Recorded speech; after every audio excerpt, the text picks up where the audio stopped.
बिस्मिल्लाहिर्रहमानिर्रहीम। अस्सलाम वालेकुम एवरीवन, होप सो कि आप सब ठीक होंगे। गोल्ड की वीकली एनालिसिस आपके साथ शेयर करने जा रही हूँ। उसके लिए सबसे पहले चलते हैं हम फॉरेक्स फैक्ट्री पे और देखते हैं कि इस वीक कौन कौन से मेजर फंडामेंटल्स हैं जो गोल्ड पे इम्पैक्ट कर सकते हैं। बात की जाए मंडे 17 मार्च की, तो 17 मार्च को यूएसडी की एक हाई इम्पैक्ट न्यूज है जो शाम के 5:30 बजे है, को retail sales retail sales. Tuesday को देखा जाए तो ट्यूसडे को यूएसडी की कोई भी हाई इम्पैक्ट न्यूज मौजूद नहीं है। वेंसडे की बात की जाए तो वेंसडे को यूएसडी की 3 हाई इम्पैक्ट न्यूज मौजूद है जो रात के 11 बजे है। Federal fund rates, FOMC economic projection, FOMC statement. Thursday को देखा जाए तो थर्सडे को भी यूएसडी की एक हाई इम्पैक्ट न्यूज मौजूद है जो शाम के 5:30 बजे है, अनएम्प्लॉयमेंट क्लेम। फ्राइडे को देखा जाए तो फ्राइडे को भी यूएसडी की कोई भी हाई इम्पैक्ट न्यूज नहीं है, लेकिन इस वीक एफओएमसी की न्यूज है जो मार्केट में काफी वोलेटिलिटी लेके आ सकती है, सो बी केयरफुल। ये तो थे वो हेड फंडामेंटल्स जो गोल्ड पे इम्पैक्ट कर सकते हैं। अब चलते हैं गोल्ड के टेक्निकल चार्ट पे और देखते हैं इस वीक मार्केट हमें कहाँ से अच्छी पॉसिबिलिटीज देगा।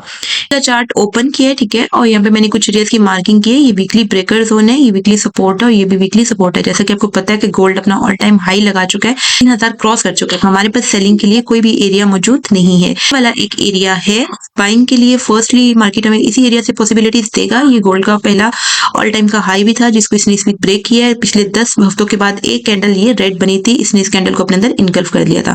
लेकिन पिछले 2 हफ्तों से मार्केट ने अपनी जो मूवमेंट है वो बुलिश ही रखी है, उसने इस एरिया को ब्रेक कर दिया। अब फर्स्टली तो ये वीकली ब्रेकर जोन है जो वीकली में काफी बड़ा है। 2954 से लेके 2881 तक का ये जोन है और हमें इसी जोन में अपने लिए कोई बाइंग अपॉर्चुनिटीज फाइंड करनी है।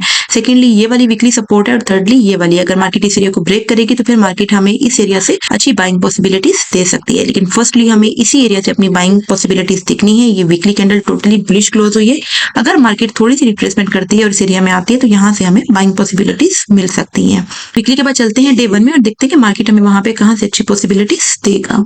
फ्रेम के बाद ही मैंने डे 1 का टाइम फ्रेम ओपन किया है, ठीक है। इसमें आप ये देखें कि ये डे 1 का ब्रेकर प्लस इनगल्फ जोन है। यही जो वीकली में एक ब्रेकर जोन था डे 1 में, वहां पे एक ब्रेकर भी है। ये देखिए, ये एक सेल इनगल्फ बनी थी, मार्केट ने इसको यहाँ से ब्रेक किया है। यहाँ पे एक बाय इनगल्फ भी है, ठीक है। ये डे 1 में ये वाला जो एरिया ये बहुत इंपॉर्टेंट है, लेकिन ये बहुत बड़ा है। इसको छोटे टाइम फ्रेम में इंशाल्लाह फिल्टर करेंगे। H4 में और H1 में हम अपनी एंट्री इस एरिया से फाइंड करेंगे।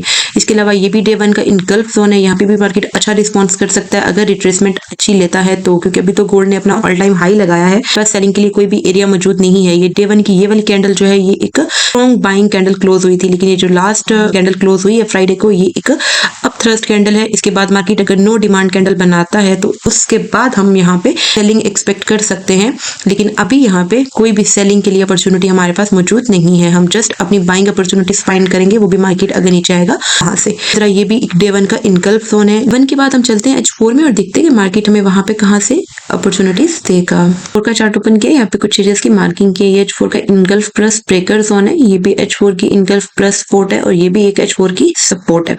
ये देखिए, ये वाला जो एरिया, ये वाला एरिया बहुत इंपॉर्टेंट होने वाला है। मार्केट ने यहाँ पे एक बाय इनगल्फ बनाई है। अगर इसकी हिस्ट्री देखी जाए तो पहले यहाँ पे एक सेल इनगल्फ थी, अगेन सेल इनगल्फ थी, ठीक है।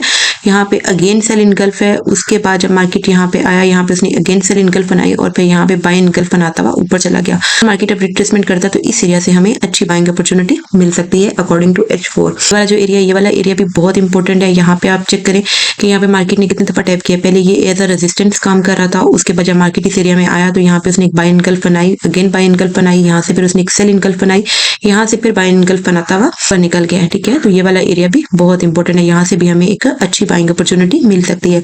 थर्डली ये वाला एरिया है, ये भी H4 की सपोर्ट है, तो यहाँ से भी हमें बाइंग अपॉर्चुनिटीज मिल सकती हैं। H4 के बाद हम चलते हैं H1 में, क्योंकि सेलिंग के लिए हमारे पास कोई भी एरिया जो है वो मौजूद नहीं है। गोल्ड अपने ऑल टाइम हाई पे है, बस हमें इसकी रिट्रेसमेंट का वेट करना है और यहाँ से हम अपनी बाइंग प्लान करेंगे। मैं देखते हैं कि मार्केट हमें वहां पे कहाँ से अच्छी पॉसिबिलिटीज देगा। ओपन किया, यहाँ पे मैंने कुछ एरियाज की मार्किंग की है। ये H1 की रेजिस्टेंस है, यहाँ से मार्केट ने ऑलमोस्ट ड्रॉप लिया। यहाँ पे आके मार्केट ने ब्रेक लगाई है। जैसा कि मार्केट बहुत फास्ट ऊपर जा रहा था, मार्केट ने इस एरिया को टैप किया और अभी वो यहाँ पे उसने क्लोजिंग की है।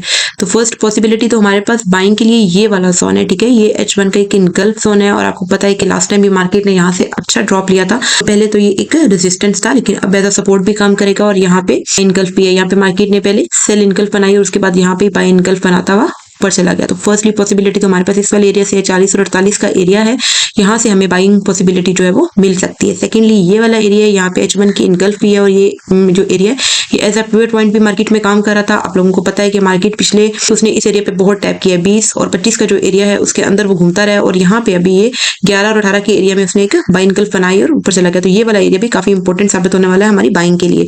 और थर्डली ये वाला एरिया है, ये 283 और 91 का एरिया तो काफी बड़ा है, लेकिन ये है कि यहाँ से हम अपनी बाइंग प्लान करेंगे। जब मार्केट अगर इन एरियाज में आती है और यहाँ पे आगे हमें कोई बाइंग कंफर्मेशन देती है तो हम इन एरिया से अपनी बाइंग पॉसिबिलिटीज को देखेंगे और यहाँ से हम अपनी सेल देखेंगे। लेकिन कंफर्मेशन के बाद अभी फिलहाल मार्केट में सेलिंग के लिए कोई भी एरिया मौजूद नहीं है। गोल्ड अपने ऑल टाइम हाई पे मौजूद है और ये एक H1 की रेजिस्टेंस है जहाँ पे मार्केट ने थोड़ा ब्रेक लगाया और वहां से थोड़ी रिजेक्शन लिए। अब जब मार्केट दोबारा अगेन इस एरिया में आएगा तो हम यहाँ पे मार्केट का बिहेवियर चेक करेंगे। अगर मार्केट हमें कोई पॉसिबिलिटी देगा सेलिंग की तो फिर हम अपनी सेलिंग प्लान करेंगे, अदरवाइज हम हमेशा रिट्रेसमेंट में अपनी बाइंग ही प्लान करेंगे। सो इस वीक के एनालिसिस की आपको समझ आ गई होगी। आपने वो बोलते हैं ना, ट्रेंड इज योर फ्रेंड, तो हमेशा ट्रेंड के साथ चलेंगे तो आप फायदे में रहेंगे। बाकी wish you all the best for next week. अल्लाह हाफिज गाइस।